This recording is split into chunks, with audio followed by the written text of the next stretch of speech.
नमस्कार मित्रांनो, टेक्निकल नॉलेजमध्ये आपले स्वागत आहे. आज आपण वायरिंग या विषयावरील काही महत्त्वाचे प्रश्न व त्यांची उत्तरे बघणार आहे. चला तर सुरू करूया. आजचा पहिला प्रश्न आहे, औद्योगिक पॅनल बोर्ड वायरिंगसाठी स्विच बोर्ड समोर किमान अंतर किती आहे? तर या प्रश्नाचं उत्तर आहे ऑप्शन क्रमांक सी, 1 मीटर.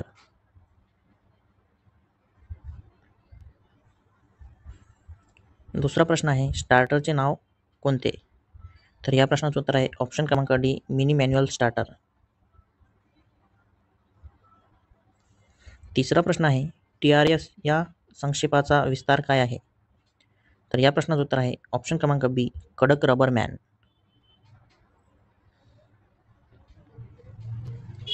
चौथा प्रश्न आहे, ओव्हरलोड रिले कॉईलला तांब्याच्या ताराच्या जाड गेजने का जखमा केल्या जातात? तर या प्रश्नाचं उत्तर आहे ऑप्शन क्रमांक सी, लोड करंट वाहून नेण्यासाठी. पाचवा प्रश्न आहे, थ्री फेज मोटर सर्किटमध्ये सिंगल फेजिंग प्रिव्हेंटरचा उद्देश काय आहे? तर या प्रश्नाचं उत्तर आहे ऑप्शन क्रमांक ए, मोटरचे नुकसान होण्यापासून संरक्षण करण्यासाठी. सहावा प्रश्न आहे, इन्सुलेशन रेजिस्टन्सचे एकक कोणते? या प्रश्नाचं उत्तर आहे ऑप्शन क्रमांक डी, मेगा ओहम. सातवा प्रश्न आहे, थ्री फेज 415 व्होल्ट इंडक्शन मोटरचे इन्सुलेशन प्रतिरोध मूल्य मोजण्यासाठी कोणते रेट केलेले व्होल्टेज मेगर वापरले जाते? तर या प्रश्नाचं उत्तर आहे ऑप्शन क्रमांक सी, 1000 व्होल्ट. आठवा प्रश्न आहे, इन्सुलेशन प्रतिरोध मोजण्यासाठी कोणते उपकरण वापरले जाते? तर या प्रश्नाचं उत्तर आहे ऑप्शन क्रमांक सी, मेगर. नववा प्रश्न आहे, रिंग इन्स्टॉलेशनमध्ये गळती करंट वाहण्याचे मुख्य कारण काय आहे? या प्रश्नाचं उत्तर आहे ऑप्शन क्रमांक ए, इन्सुलेशन अयशस्वी. 10वा प्रश्न आहे, मशीनपासून पॅनल बोर्ड आणि मुख्य अर्थ इलेक्ट्रोडला किती पृथ्वी सातत्य कंडक्टर प्रदान केले पाहिजेत? या प्रश्नाचं उत्तर आहे ऑप्शन क्रमांक सी, 2.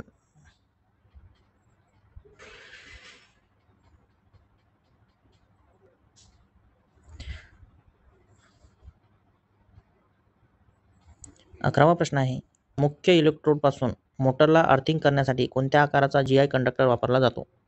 तर या प्रश्नाचं उत्तर आहे ऑप्शन क्रमांक सी, 8 SWG.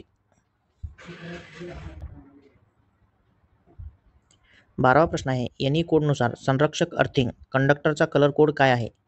तर या प्रश्नाचं उत्तर आहे ऑप्शन क्रमांक सी, हिरवा. 13वा प्रश्न आहे, आई नियमानुसार घरगुती वायरिंग इन्स्टॉलेशनमध्ये वापरल्या जाणाऱ्या अर्थ कंटिन्युटी कंडक्टरचे शिफारस केलेले प्रतिरोध मूल्य काय आहे? तर या प्रश्नाचं उत्तर आहे ऑप्शन क्रमांक डी, 1 ओहमपेक्षा जास्त नाही.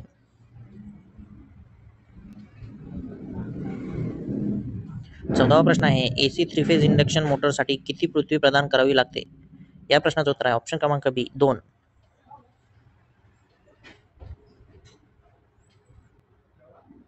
15वा प्रश्न आहे, पृथ्वीवरील प्रतिकार मूल्य कमी कसे करावे? या प्रश्नाचं उत्तर आहे ऑप्शन क्रमांक सी, पृथ्वीला समांतर जोडून. 16वा प्रश्न आहे, मऊ लाकडात लाकूड स्क्रू निश्चित करण्यासाठी पायलट होलची खोली किती आहे? या प्रश्नाचं उत्तर आहे ऑप्शन क्रमांक बी, हाफ स्क्रू लांबीच्या समान.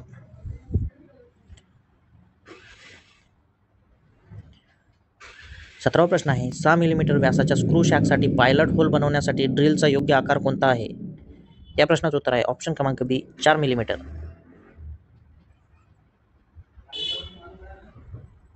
18वा प्रश्न आहे, क्षैतिजांवर TW बॅटनवर निश्चित करायच्या क्लिप बॅटन वायरिंगमध्ये किती अंतर आहे?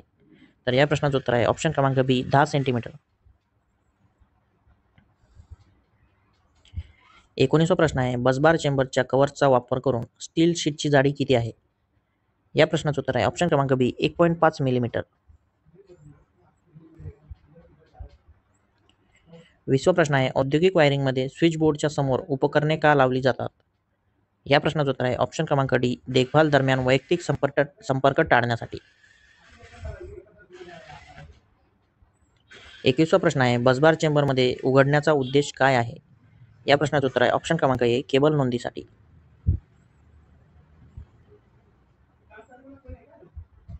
22वा प्रश्न आहे, बसबार तयार करण्यासाठी कोणती सामग्री वापरली जाते? या प्रश्नाचं उत्तर आहे ऑप्शन क्रमांक सी, ॲल्युमिनियम. 23वा प्रश्न आहे, थ्री फेज 4 वायर AC पुरवठा प्रणालीचा कलर कोड काय आहे? तर या प्रश्नाचं उत्तर आहे ऑप्शन क्रमांक डी, लाल, पिवळा, निळा आणि काळा.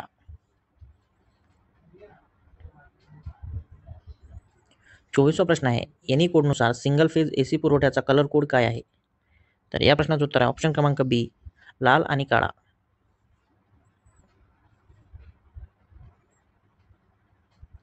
25वा प्रश्न आहे, PVC केसिंग आणि कॅपिंग वायरिंगचा कोणता तोटा आहे? तर या प्रश्नाचं उत्तर आहे ऑप्शन क्रमांक बी, ज्वलनशील आणि आगीचा धोका. 26वा प्रश्न आहे, केबलच्या वापरासाठी कोणती सामग्री वापरली जाते? या प्रश्नाचं उत्तर आहे ऑप्शन क्रमांक ए, मेटल बॅड. 27वा प्रश्न आहे, औद्योगिक वायरिंगसाठी केबलचा आकार कसा ठरवला जातो? या प्रश्नाचं उत्तर आहे ऑप्शन क्रमांक सी, वर्तमान व न्यूट्रल क्षमतेचा विचार करून. करंट आणि न्यूट्रल क्षमतेचा विचार करून केबलचा आकार ठरवला जातो. 28वा प्रश्न आहे, PVC केसिंग आणि कॅपिंग सिस्टममध्ये वायरिंग पूर्ण झाल्यानंतर केसिंगसह कॅपिंग कव्हर कसे जोडायचे? तर या प्रश्नाचं उत्तर आहे ऑप्शन क्रमांक डी, खोबणीतून कॅपिंग सरकवून. 29वा प्रश्न आहे, वायरिंगचे नाव काय आहे? या प्रश्नाचं उत्तर आहे ऑप्शन क्रमांक बी, क्लिट वायरिंग.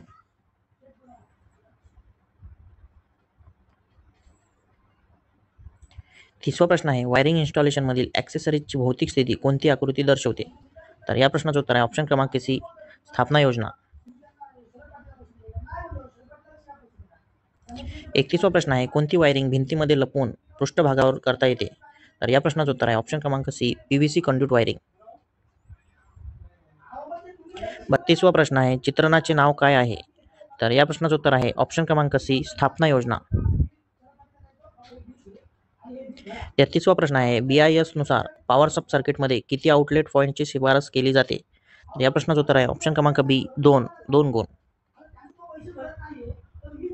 34वा प्रश्न आहे, IE नियमानुसार लाईट आणि फॅन सब सर्किटला जास्तीत जास्त पॉवर किती वापरण्याची शिफारस केली जाते? तर या प्रश्नाचं उत्तर आहे ऑप्शन क्रमांक सी, 800 वॅट्स. 35वा प्रश्न आहे, बाथरूममध्ये सॉकेट आउटलेटची शिफारस केलेली किमान उंची किती असावी? तर या प्रश्नाचं उत्तर आहे ऑप्शन क्रमांक ए, 130 सेंटीमीटर. 36वा प्रश्न आहे, BIS चिन्हाने कोणते दर्शविले जाते? तर या प्रश्नाचं उत्तर आहे ऑप्शन क्रमांक ए, फ्यूज. 37वा प्रश्न आहे, फ्यूजचे नाव काय आहे? या प्रश्नाचं उत्तर आहे ऑप्शन क्रमांक बी, उच्च फुटण्याची क्षमता फ्यूज. 38वा प्रश्न आहे, फ्यूजमुळे सर्किटमध्ये बिघाड होण्यास लागणारा वेळ याला काय म्हणतात? तर या प्रश्नाचं उत्तर ऑप्शन क्रमांक सी, कट ऑफ फॅक्टर. 39वा प्रश्न आहे, आगीच्या धोक्याशिवाय कंस लवकर विझण्यासाठी कोणता वापरला जातो? या प्रश्नाचं उत्तर आहे ऑप्शन क्रमांक डी, सिलिका. 40वा प्रश्न आहे, इलेक्ट्रॉनिक सर्किटसाठी कोणत्या प्रकारचे फ्यूज वापरले जाते? तर या प्रश्नाचं उत्तर आहे ऑप्शन क्रमांक ए, फेरुल कॉन्टॅक्ट कार्ट्रीज फ्यूज. 41वा प्रश्न आहे, फ्यूज काडतुसेच्या फूट संपर्कांना प्रत्येक रेट केलेल्या प्रवाहासाठी भिन्न व्यास का असतात? तर या प्रश्नाचं उत्तर आहे ऑप्शन क्रमांक डी, चुकीचे करंट रेट केलेले काडतुसे घालण्यास प्रतिबंध करण्यासाठी. 42वा प्रश्न आहे, वायरिंगसाठी वापरल्या जाणाऱ्या सागवान लाकडाच्या बॅटनची किमान जाडी किती असते? तर या प्रश्नाचं उत्तर आहे ऑप्शन क्रमांक डी, 12 मिलीमीटरपेक्षा कमी नाही. 43वा प्रश्न आहे, what is the name of the joint of teak wood? सागवान लाकडाच्या जोडाचे नाव काय आहे? तर या प्रश्नाचं उत्तर आहे ऑप्शन क्रमांक सी, क्रॉस ब्रिज संयुक्त. 44वा प्रश्न आहे, how is the shape of teak wood batten spent? सागवान लाकडाच्या बॅटनचा आकार कसा खर्च केला जातो? तर या प्रश्नाचं उत्तर आहे ऑप्शन क्रमांक सी, रुंदी आणि जाडी. 45वा प्रश्न आहे, TW बॅटन वायरिंगमध्ये तारा क्षैतिज स्थितीपासून उभ्या स्थितीत एकतर खाली किंवा वरच्या दिशेने चालवण्यासाठी कोणत्या प्रकारच्या जॉईंटचा वापर केला जातो? तर या प्रश्नाचं उत्तर आहे ऑप्शन क्रमांक ए, अर्धा लॅम्प टी जॉईंट. 46वा प्रश्न आहे, TW बॅटनच्या सरळ जॉईंटमध्ये 25 मिलीमीटर रुंदीचे बॅटन जोडण्यासाठी ओव्हरलॅपिंगची लांबी किती आहे? तर या प्रश्नाचं उत्तर आहे ऑप्शन क्रमांक डी, 40 मिलीमीटर. 47वा प्रश्न आहे, TW बॅटनची लांबी वाढवण्यासाठी कोणत्या प्रकारचे सांधे जॉईंट वापरले जातात? तर या प्रश्नाचं उत्तर आहे ऑप्शन क्रमांक सी, सरळ जॉईंट. 48वा प्रश्न आहे, PVC कंड्यूट ॲक्सेसरीजचे नाव काय आहे? तर या प्रश्नाचं उत्तर आहे ऑप्शन क्रमांक बी, घन TEE.